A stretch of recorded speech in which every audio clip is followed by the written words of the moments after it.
I'm here today at the Vincent in Bristol to meet up with Keith Turnbull, our General Manager. Keith, quite an interesting scheme we have here. It's a cracking scheme, Mike. The site has had quite a checkered past. It started off in 1855 as a boys' school. It's been a maternity hospital. It's been a convalescent home. And then when Pegasus actually purchased it seems like a long time ago now, 2015, it was offices. And Keith, how did you hear about Pegasus? I'd been looking for a move. My background was hotels. Obviously, lockdown changed that dramatically. And I wanted to try and find something where I felt I could add a bit of value, but also learn something new. And I also have some friends who worked in or are working in the retirement industry. And I thought, let's have a look at this. I loved the scheme. And did you find it quite a change from what you were doing previously? Oh, very, very much a change, Mike. In hotels, traditionally, everybody's employed on site. It's one big team, whereas what we operate, as you know, is a small team of excellent life hosts, but we bring contractors in for the gardening, the cleaning, and we work with a property management company as well. So there's lots of new things to learn. I remember when I actually part of the interview process, and I remember in talking to you then, there was a lot of similarities between the roles and lots of synergies and lots of experience you could bring across from what you'd learned in your, I think, circa 20 years of... 20 years of hotel management, right, yeah. Okay. The biggest thing is ultimately we're dealing with people, aren't we, Mike? Yes. The change is that here the people, it's their home and not somewhere they're visiting. And that brings different dynamics in. But really it's working with people, working with the homeowners, working with the contractors, working with the team to create this safe, welcoming, superb environment we have here. I think the word safe is quite an interesting one as well, especially what's been happening in the wider world for the last, I've lost track now, 18 months, 2 years now nearly. And you've managed to keep a very safe environment here over that period of time. Yeah, lockdown was interesting. Obviously the restaurant was closed during that period, but we, because of the door entry systems, everybody knows everybody else, we were able to, we've had no situations where we've had to close or change anything we've done. We've just had to work within the rules. And the owners, I find that, I almost feel like I'm treating sometimes our owners, like in the coffee morning this morning, a bit like a head of department meeting when I had a big team. Yeah. That, we've got people looking at internal marketing for events, people looking at ideas. They came up with the best ideas, which was, and we still do them, which is that they can book individually all the different parts of the leisure club. So the swimming pool, the gym, the steam, the sauna, the tennis table. And we worked together on that. So they signed themselves in and out, which was a necessary part of obviously keeping homeowners safe in COVID. But they've now loved the feeling of that privacy of having it. Yes. We've altered the timings, we've worked together, but they still have that opportunity. So I think that's a big similarity. The best ideas come from the people that live or work here. I think that's one of our big learnings as well. And you're probably aware, but we've been doing a number of workshops for the business and trying to identify how we can differentiate ourselves from the market out there, and we use the word surprise and delight our owners. And I know it sounds very obvious, but one of the key things I don't think we were doing well enough, and you mentioned it was communication being paramount and actually listening to what the actual owners wanted. So again, I think that's been a key learning for us over this period. So we're looking to improve on going forward as well. Yeah, I think it's important that we understand that the people are here and what they're looking from it. I'm very, very fortunate here that I learned that most of our owners are very IT savvy. So rather than getting the opinions of perhaps just one person, we can go out and within a very quick period of time, they'll all respond on a form. Yes. So you get the opinions of the whole community, because not everybody would want to speak publicly. Sure. And a lot of them traditionally maybe would have picked up the phone or popped in. They can still do that, but they're really good and helpful at helping us shape what we do here. We're currently working on a jazz night. One of them plays in a band. We've just booked a Christmas party in December. Another person is bringing in from their church Christmas carols. It's their ideas. It can't be our ideas.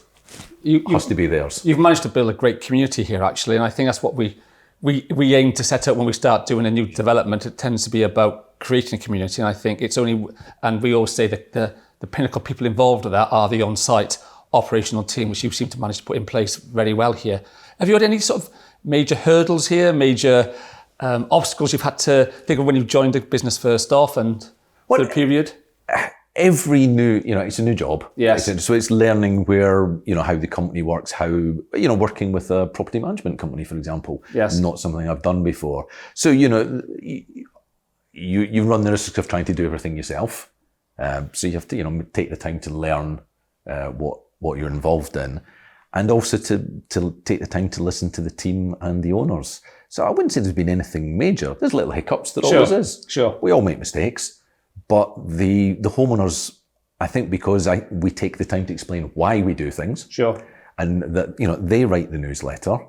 They produce the newsletter now. They edit the newsletter. They love taking the mickey out of my grammar and correcting it for me, which is, I take my hat off to them for.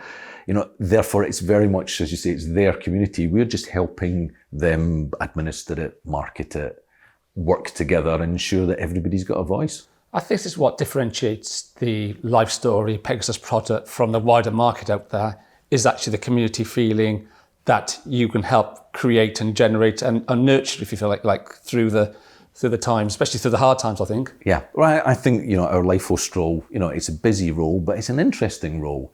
And that has brought in, certainly here, a calibre of people into that role that would not have applied for a concierge job or a reception job, because it's got a lot of variety in it.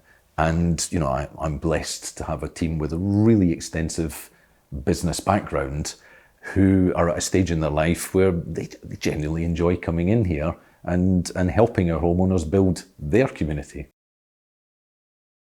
How do you think we differ from the competition, Mike?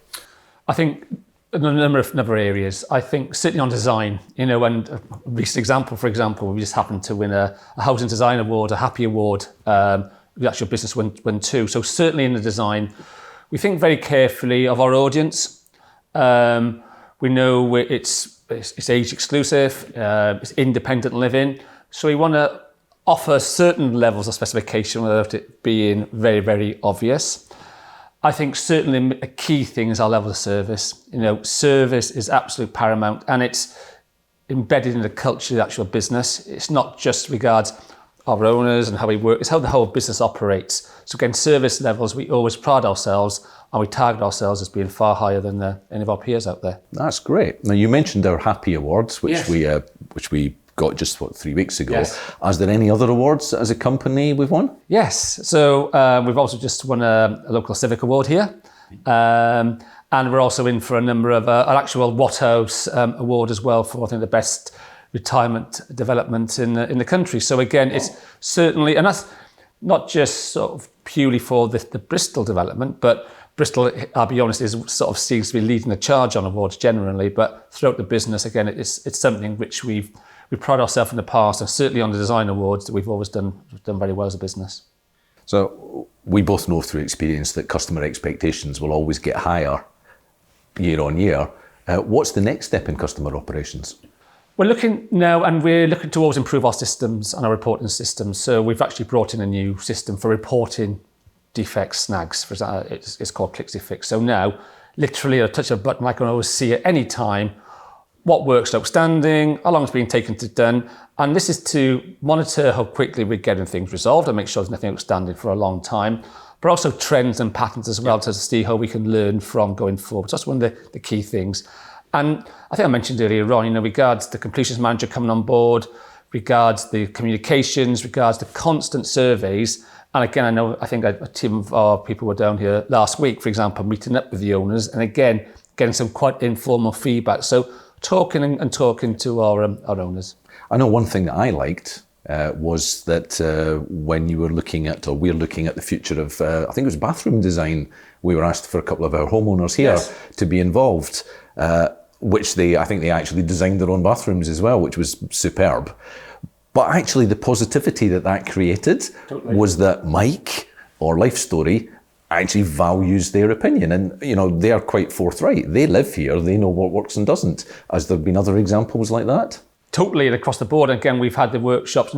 Kitchens have been a big one of late, and they tend to be designed by the architects and designers without actually talking to the people who's going to use them on a day-to-day basis. So, we started changing our heights of ovens and heights of microwaves and heights of wall units and just changing generally. And that's been being borne by the feedback from talking to owners out there. So yes, it's something we do in every element of our specification now, getting the feedback from the people who actually have to use it day in, day out. Keith, thank you very much. Really enjoyed that conversation and thank you for your time today. Thank you, Mike. And thank you for listening to the latest in a series of Lifestory podcasts.